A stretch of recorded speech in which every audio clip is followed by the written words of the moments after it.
बंगाल के चुनावों में राजनीतिक दृष्टि से करारी हार मिलने के बाद अनाप शनाप अनर्गल बयानों को देने के बाद भी जनता के द्वारा किसी भी प्रकार का जन समर्थन न प्राप्त करने के बाद आज सर्वोच्च न्यायालय ने एसआईआर स्पेशल इंटेंसिव रिवीजन यानी विशेष गहन पुनरीक्षण की प्रक्रिया को पूर्णतः संविधान सम्मत सिद्ध कर दिया है, स्वीकार कर दिया है।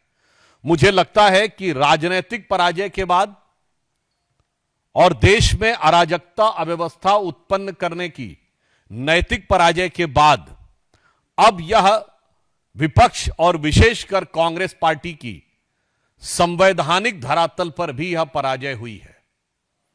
अर्थात हम स्पष्ट रूप से कह सकते हैं कि लोकतंत्र की समस्त संस्थाओं को अपनी अकर्मण्यता को ढकने के लिए, अपनी राजनीतिक अक्षमता को ढकने के लिए आरोपित करने, लांछित करने के सभी कुप्रयास आज सर्वोच्च न्यायालय के धरातल पर निष्फल और निष्प्रभावी सिद्ध हुए हैं।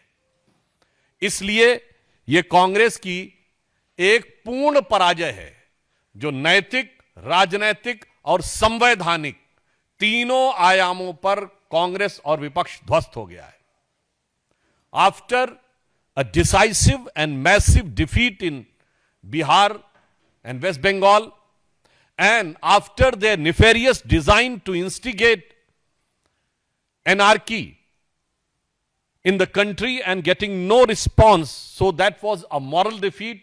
Now on the floor of the Supreme Court, there is a complete rejection by Supreme Court on their plea on SIR. Now this can be termed as the constitutional defeat. So I can say that after this judgment of Supreme Court, the complete defeat of opposition, Congress party in particular, and Mr. Rahul Gandhi in particular has been summarized as PCM, political, constitutional and moral defeat. सबसे पहले हम संवैधानिक दृष्टि से कहेंगे तो बहुत स्पष्ट रूप से न्यायालय ने यह कहा है कि SIR exercise is not in conflict the representation of people's act and 1960 rules and it doesn't detract from the constitutional imperative of free and fair election.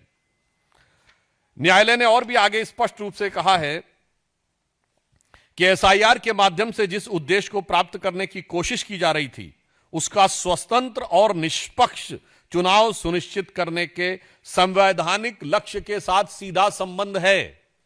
इसका मतलब फ्री एंड फेयर इलेक्शंस को इंश्योर करने के लिए it was very much required. तो जो उनका मूल आधार था वह पूरी तरीके से ध्वस्त हो गया। कोर्ट ने आगे यह भी कहा है कि चुनाव आयोग द्वारा दर्ज किए गए कारण जिनमें पिछले गहन पुनरीक्षण के बाद 4 दशकों से अधिक का समय बीता है, पिछले कुछ वर्षों में बड़े पैमानों पर नाम जोड़े गए और हटाए गए, जिसमें उन्होंने कहा कि अर्बनाइजेशन हुआ, शिफ्टिंग हुई, डुप्लीकेशन हुआ, लोगों का आना हुआ, परंतु उसके बाद भी यह प्रक्रिया अत्यंत आवश्यक थी। अतः सर्वोच्च न्यायालय ने इसको संविधान सम्मत माना है और चुनाव आयोग के अधिकार के अंतर्गत माना है और निष्पक्ष और पारदर्शी चुनाव की प्रक्रिया के लिए आवश्यक माना है। तो हम यह कह सकते हैं कि इंडी गठबंधन जो सनातन धर्म विध्वंसक और घुसपैठिया संरक्षक है, उसका वास्तविक चरित्र आज उठकर सामने आ गया है। On the political ground I would like to ask, ये लोग क्या आपको कोई मेहनत करते हुए दिखाई पड़ते हैं? गृह मंत्री अमित शाह जी ने कहा कि मैं 25 दिन लगातार बंगाल में रहूंगा। राहुल गांधी जी कहां थे बंगाल में?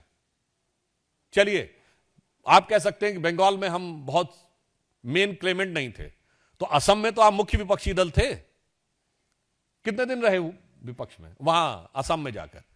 उसकी बजाय कहीं कार निकोबार में घूम रहे थे, कहीं वियतनाम में घूम रहे थे। मैं पूछना चाहता हूं यह बात नैतिक और राजनीतिक आधार पर।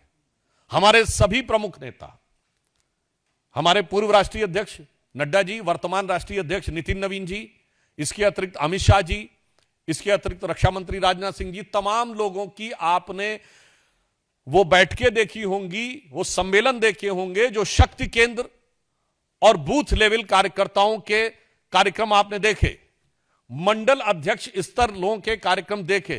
कांग्रेस में कितनी बार आपने बूथ लेवल कार्यकर्ताओं के सम्मेलन देखे, कितनी बार मंडल अध्यक्ष के सम्मेलन देखे। अर्थात काम कुछ नहीं करना, चुनाव के समय भी मन लगाकर कोई काम नहीं करना, फिर बाहर से जाकर कुछ बातें अनाप शनाप बोल देना और फिर यह सोचना कि उनको चुनाव जीत लिया जाएगा। मुझे लगता है देश की जनता यह समझ रही है। और इसका एक और खतरनाक अर्थ भी है। यह विषय सिर्फ यह नहीं है कि एसआईआर पे आरोप निराधार सिद्ध हुआ, विषय उससे ज्यादा गंभीर है। आज विपक्षी दल और मुख्य विपक्षी दल, विशेषकर कांग्रेस पार्टी, उसका करार चीन में है, परिवार इटली में है, विचार का केंद्र इंग्लैंड में है, यूरोप में, और दुष्प्रचार का केंद्र अमेरिकी संस्थानों में है, और वोटरों के तार बांग्लादेश से जुड़े हैं। मैं पुनः यह कह रहा हूं, करार के तार चीन से जुड़े हैं, विचारों के तार यूरोप से जुड़े हैं, दुष्प्रचार के तार अमेरिका से जुड़े हैं, परिवार के तार इटली से जुड़े हैं, और वोटरों के तार बांग्लादेश से जुड़े हैं। मुझे लगता है अब उनका यह असली चरित्र का चोला उतर गया है और वह पूरा चरित्र जनता के सामने तार तार हो गया है। तो मैं सिर्फ अंत में कांग्रेस का जो दुष्प्रचार है, विशेषकर राहुल गांधी ने, आपको याद करिए, यह बिहार के चुनाव को लेकर था। बिहार के चुनाव में कितनी रैलियां की, कितनी बार उन्होंने विपक्षी दलों के लोगों को बुलाया। आपने स्टालिन को बिहार में बुलाया, जिनके लोगों ने बिहार के लोगों के बारे में क्या क्या नहीं बोला था। आपने उन रेवंत रेड्डी को बुलाया, जिन्होंने बिहार के डीएनए के बारे में क्या क्या नहीं बोला था, और उसके बाद हार का ठीकरा फोड़ दिया चुनाव आयोग पे। तो इसलिए मैं कांग्रेस पार्टी को और विशेषकर राहुल गांधी जी को कहना चाहूंगा, इस निर्णय के बाद उन्हें इंट्रोस्पेक्शन करना चाहिए और अपशब्दों की भाषा छोड़नी चाहिए। अपनी विदेश यात्राओं के भुगतान संतुलन में फंसकर जो मानसिक संतुलन खो बैठे हैं, उस संतुलन को पुनर्स्थापित करने का प्रयास करना चाहिए। तो मैं उनके लिए कहना चाहूंगा इस निर्णय के बाद कि वो पैरवी तो झूठ की करता चला गया, बस उसका चेहरा उतरता चला गया। वो पैरवी तो झूठ की करता चला गया, बस उसका चेहरा उतरता चला गया। रंगत समझ में आई मगर आई देर से, कच्चा था बहुत रंग उतरता चला गया। धन्यवाद। कुछ सवाल आपकी तरफ से होंगे?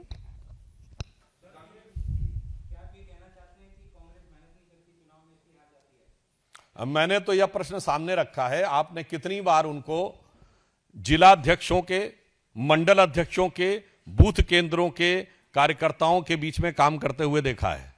और तो और अपने ही वर्कर्स पे आरोप लगाते हैं। याद करिए, राहुल गांधी जी अहमदाबाद गए तो कहते हैं गुजरात में दो प्रकार की कांग्रेस है, एक कांग्रेस जो कांग्रेस के साथ है और एक कांग्रेस जो बीजेपी के साथ है। मतलब अपनी पार्टी के नेताओं को छोड़िए, कार्यकर्ताओं का भी ऐसा अपमान करने के बाद कोई सोचे। और मैं दूसरा कहना चाहता हूं, मैं कांग्रेस पार्टी से एक और सवाल करना चाहता हूं। आप सिर्फ विपक्ष में नहीं है, आप कई राज्यों में सरकार में भी हैं, और 3 राज्यों में तो आपकी अपने दम पे सरकार है, हिमाचल, तेलंगाना और कर्नाटक। जहां तेलंगाना और कर्नाटक तो समृद्ध राज्य हैं। आप मॉडल दीजिए ना, गवर्नेंस का मॉडल दीजिए। हम जब विपक्ष में थे तो प्रधानमंत्री श्री नरेंद्र मोदी जी ने गवर्नेंस का मॉडल दिया था। तमाम सरकारी जो इंडिकेटर्स थे उसमें उस समय की सरकार उसको स्वीकार करती थी, टॉप रैंकिंग्स में आते थे। कई प्रतिष्ठित पत्रिकाएं लगातार गुजरात को टॉप रैंकिंग स्टेट्स में देती थी। अब हमने मध्य प्रदेश में जो एग्रीकल्चर के प्रोड्यूस को फूड ग्रेन पूल्स में सबसे ऊपर तक पहुंचाया था। मध्य प्रदेश में ये लाडली लक्ष्मी योजना उसी जमाने में आई थी, शिवराज जी को मामू कहना उस जमाने में शुरू किया गया था।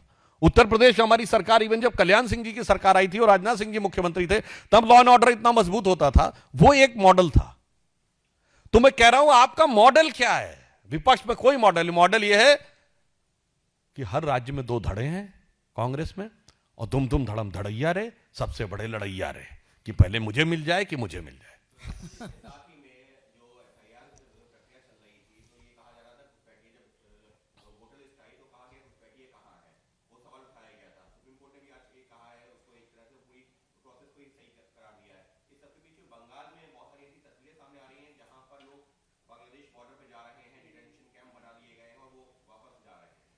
आज जो लोग सवाल पूछते थे, मुझे लगता है उन्हें आंखें खोल के देखना चाहिए कि बंगाल में हाकिमपुरा क्षेत्र में जिस प्रकार से लाइन लगी हुई है वापस जाने के लिए, और अनेक लोग उसमें स्वीकार भी कर रहे हैं कि वोट डाल भी चुके हैं पिछले चुनावों में।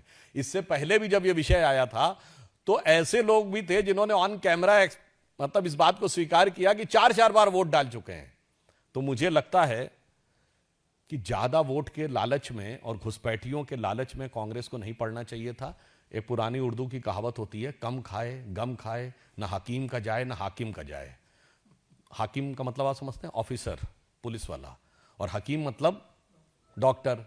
तो कम खाओगे तो डॉक्टर के पास जाने की जरूरत नहीं है, गम खाओगे तो लड़ाई नहीं होगी, तो पुलिस के पास जाने की जरूरत नहीं पड़ेगी।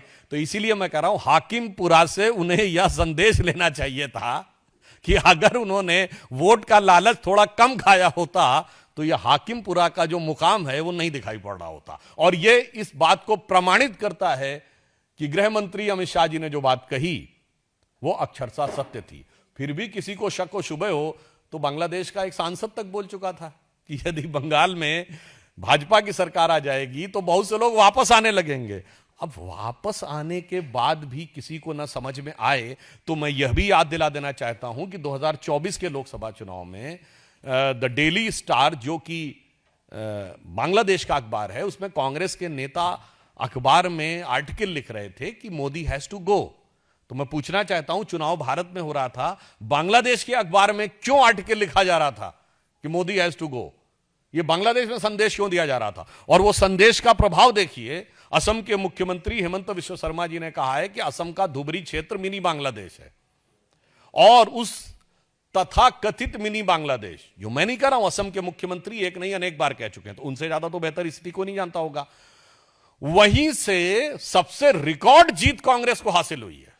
2024 के लोकसभा में कांग्रेस के रकीबुल हसन धुबरी लोकसभा से 10,25,000 से जीते हैं, राहुल गांधी से 3 गुनी बड़ी विक्ट्री।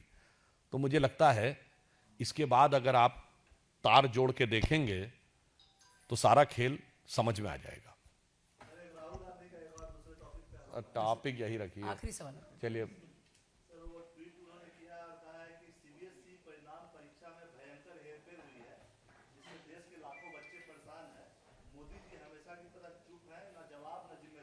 देखिए, अभी जो वो चुनाव में हेरफेर कर रहे थे उसके फेर में बुरी तरीके से पढ़कर वो बाहर नहीं निकल पा रहे हैं, इसलिए वो इस प्रकार का दुष्प्रचार करने का प्रयास करते हैं। और मैं कहना चाहता हूं, हमारी सरकार पूरी गंभीरता के साथ, पूरी सतर्कता के साथ, पूरी सजगता के साथ, पूरी संवेदनशीलता के साथ इस विषय पे काम कर रही है।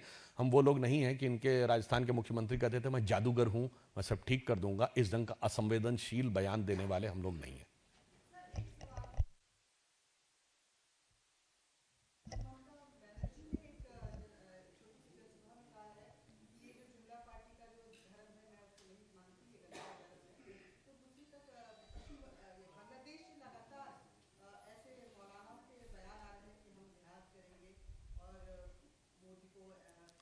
देखिए, एक कहावत होती है कि नया मुल्ला प्याज ज्यादा खाता है, मगर भारत की राजनीति में गैर मुल्ला ज्यादा चिल्लाता है।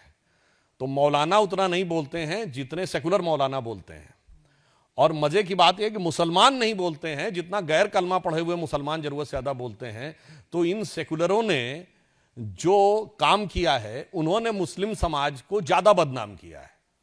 उन्होंने कभी अच्छे सच्चे राष्ट्रवादी मुस्लिमों के साथ मुस्लिम समाज को नहीं जोड़ा है, सिर्फ अपराधी और आतंकवादी मुसलमानों के साथ जोड़ा है। और ममता बनर्जी जी उसी जमात की एक प्रमुख नेता हैं जिन्होंने मुस्लिमों को इस मुकाम तक पहुंचाया है, और जिसे मैंने पार्लियामेंट में कई बार बोला है, दोबारा बोल देता हूं, जो कभी हुकूमत करते थे इस देश पे, वो आज इस मुसीबत में फंस गए हैं। तो उसका एक कारण ये भी है कि जो हुक्मराने वक्त थे वो आज मजलूम हो गए, क्योंकि सेक्युलरिज्म के जाल में ऐसे फंसे कि उल जलूल हो गए।